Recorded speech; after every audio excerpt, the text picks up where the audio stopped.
Bismillahirrahmanirrahim. Assalamualaikum warahmatullahi wabarakatuh. Perkenalkan, nama saya Lala Yulia dari jurusan Pendidikan Guru Pendidikan Anak Usia Dini. Baiklah, untuk mengefisienkan waktu, langsung saja saya akan mempresentasikan mengenai tumbuh kembang anak. Dalam rentang kehidupan anak, ada dua hal mutlak yang menyertai perubahan sejak lahir hingga dewasa bahkan sampai tua, yaitu tumbuh dan kembang, di mana pertumbuhan merupakan perubahan yang bersifat kuantitatif, dapat diukur dan terjadi secara fisik. Sedangkan perkembangan adalah perubahan kemampuan struktur dan fungsi tubuh yang lebih kompleks. Misalnya anak dapat berjalan, berbicara, bermain, bernyanyi, bersosialisasi, serta mengikuti perilaku religi. Untuk lebih jelasnya dapat kita lihat pada tabel di samping mengenai perbedaan pertumbuhan dan perkembangan. Yang pertama, pertumbuhan itu merupakan proses bertambahnya aspek fisik manusia. Misalnya saja bertambah ukuran tinggi, panjang, lebar, berat, ataupun besar. Sedangkan perkembangan itu merupakan proses bertambahnya aspek non-fisik. Misalnya saja menjadi lebih dewasa ataupun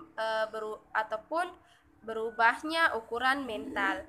Yang kedua itu pertumbuhan merupakan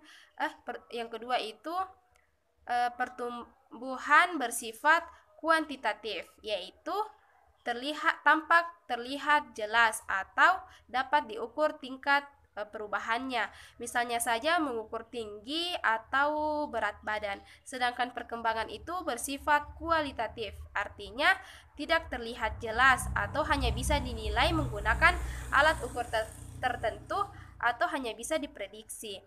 Yang ketiga, perubahan itu bersifat irreversible, artinya tidak dapat kembali pada keadaan semula. Misalnya saja seseorang yang sudah tinggi tidak dapat memendek, sedangkan perkembangan itu bersifat reversible, dapat kembali dan berfluktuasi. Misalnya kondisi keadaan mental seseorang bisa berubah-ubah. Yang keempat, pertumbuhan itu lebih dipengaruhi oleh aspek usia dalam banyak waktu, sedangkan perkembangan itu tidak dipengaruhi. Yang kelima, pertumbuhan itu sangat dipengaruhi oleh aspek yang bersifat biologis dan anatomis, sedangkan perkembangan itu sangat dipengaruhi oleh aspek mental, psikologis, dan kemungkinan budaya. Dan yang terakhir yaitu faktor kalau pertumbuhan faktor pendukungnya dari dalam, misalnya pertumbuhan sel dan sebagainya. Sedangkan perkembangan itu faktor pendukungnya dari luar, misalnya saja lingkungan dan sebagainya. Adapun faktor-faktor yang mempengaruhi pertumbuhan dan perkembangan individu ada banyak sekali. Yang pertama, kondisi pralahir. Misalnya dari segi fisik anak, di mana anak yang memiliki nutrisi yang cukup pastinya akan memiliki kondisi fisik yang berbeda dengan anak yang kekurangan nutrisi. Dan biasanya pada saat lahir, anak akan memiliki kondisi fisik yang buruk ataupun cacat ataupun kurang gizi. Yang kedua, sifat dasar genetik anak. Hal ini merupakan faktor internal yang merupakan bawaan dari sifat orang tua yang diturunkan. Faktor genetik ini menurunkan banyak hal, misalnya saja jenis kelamin, ras, ataupun faktor bawaan yang bersifat patologik atau penyakit tertentu. Potensi genetik yang baik bila berinteraksi dengan lingkungan yang positif dan akan menghasilkan perkembangan secara optimal. Yang ketiga, hormon. Anak remaja merupakan anak yang sedang dalam fase pertumbuhan dan perkembangan, dikarenakan akan lebih matang dalam fase ini. Anak remaja yang sudah mendapatkan menstruasi ataupun mimpi basah, hormonnya akan lebih matang. Yang keempat, faktor pola asuh orang tua. Pola asuh orang tua pastinya berdampak secara psikologis kepada anak, bukan hanya pada saat anak-anak saja, tetapi akan terbawa hingga dewasa. Dan biasanya kebanyakan orang tua mengajak anaknya berlibur ketika sudah besar. Padahal anak-anak juga membutuhkan waktu berlibur bersama keluarga, karena dengan begitu anak-anak akan mengenal dunia baru ataupun mengetahui dunia luar, sehingga dapat menimbulkan pertanyaan-pertanyaan menarik dari si anak. Yang kelima, nutrisi dan gizi yang diberikan. Pastinya dalam tumbuh kembang anak harus membutuhkan nutrisi yang cukup. Misalnya saja ibu memberikan ASI kepada si bayi. Yang selanjutnya adalah ras. Hal ini dikarenakan karena anak akan berkembang sesuai dengan rasnya masing-masing. Misalnya saja ras Asia akan pastinya memiliki kulit yang cenderung lebih gelap dibandingkan dengan ras Amerika. Selain itu, ras Asia juga memiliki postur tubuh yang lebih pendek dibandingkan dengan ras Amerika, dan juga ras Asia memiliki rambut yang lebih hitam ataupun gelap dibandingkan dengan ras Amerika yang memiliki rambut pirang. Faktor yang mempengaruhi selanjutnya adalah umur. Ada kalanya tumbuh kembang manusia berhenti. Yang menghentikan tumbuh kembang manusia adalah umur.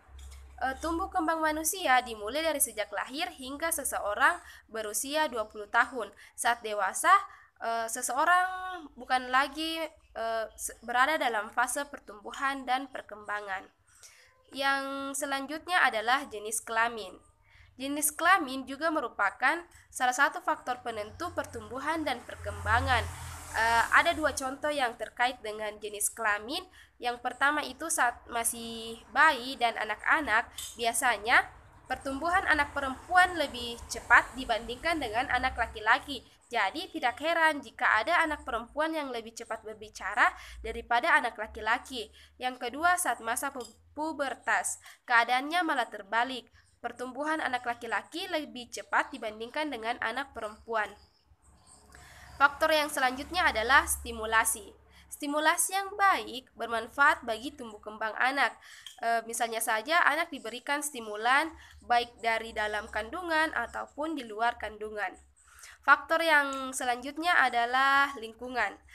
Lingkungan juga berperan penting dalam faktor penentu pertumbuhan dan perkembangan, karena pastinya anak akan berinteraksi sosial. Maka dari itu yang dibutuhkan adalah lingkungan yang positif agar anak dapat berkembang secara optimal. Adapun faktor yang selanjutnya adalah kondisi sosial ekonomi.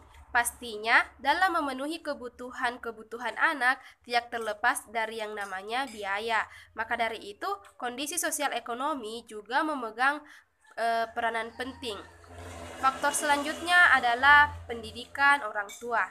Adanya pendidikan orang tua yang baik mengenai cara pengasuhan anak yang baik dan benar pastinya akan membuahkan perkembangan anak yang baik.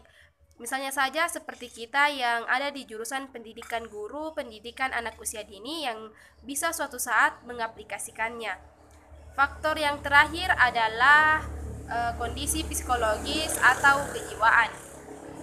Masalah yang sering terjadi dalam sebuah keluarga adalah perpecahan keluarga. Masalah ini menyebabkan pada tumbuh kembang anak, dikarenakan apa yang terjadi di masa lalu bisa saja diulangi saat ia sudah dewasa.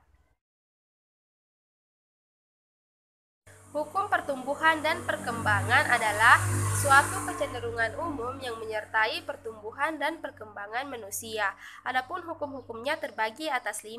Yang pertama, hukum Sebha-Lawson-Undal. Hukum ini menegaskan bahwa pertumbuhan fisik dimulai dari kepala ke arah kaki. Misalnya saja, kepala bayi yang baru lahir akan tumbuh lebih matang daripada bagian tubuh lainnya. Yang kedua, hukum Proximo-Distal.